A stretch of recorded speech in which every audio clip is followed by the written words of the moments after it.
ଆଜି ଓଡ଼ିଆ ଅଭିନେତା ବାବୁସାନଙ୍କ ଜନ୍ମଦିନ। ପତ୍ନୀ ତୃପ୍ତି ଓ ପୁଅଙ୍କ ପାଖକୁ ଯାଇ ଜନ୍ମଦିନ ପାଳନ କରିବେ ଓଡ଼ିଆ ହିରୋ ବାବୁସାନ। ଆଜି ପତ୍ନୀ ତୃପ୍ତି ଓ ପୁଅଙ୍କ ପାଖକୁ ଯାଇ ଜନ୍ମଦିନ ପାଳନ କରିବେ ଅଭିନେତା ବାବୁସାନ ମହାନ୍ତି। ଗତକାଲି ଲଗାତାର ଭାବରେ ଦ୍ୱିତୀୟ ଦିନ ଲାଗି ଗଣମାଧ୍ୟମ ସାମ୍ନାକୁ ଆସି ଏଭଳି କଥା କହିଛନ୍ତି ନିଜେ ବାବୁସାନ। ପରିବାର ସହ ବି ସେ ଜନ୍ମଦିନରେ ରହିବେ।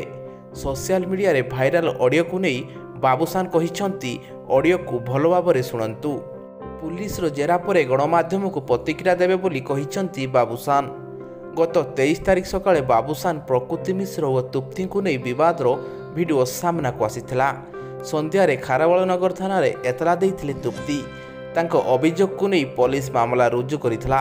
କେବଳ ପ୍ରକୃତି ନୁହେଁ, ବାବୁସାନଙ୍କ ବିରୋଧରେ ମଧ୍ୟ ନିର୍ଯାତନା ଅଭିଯୋଗ କରିଥିଲେ ତୃପ୍ତି। ତୃପ୍ତିଙ୍କ ଅଭିଯୋଗ ଆଧାରରେ ବାବୁସାନଙ୍କ ବିରୋଧରେ ଆଇପିସି ଦଫା 498A ଓ 506ରେ ମାମଲା ରୁଜୁ ହୋଇଥିଲା। ଏହି ମାମଲାରେ ପୋଲିସ ପ୍ରକୃତି ମିଶ୍ରଙ୍କ ବୟାନ ରେକର୍ଡ କରିସାରିଛି। ହେଲେ ବାବୁସାନଙ୍କୁ ପୋଲିସ ଏଯାଏଁ ପଚରାଉଚରା କରିନାହିଁ।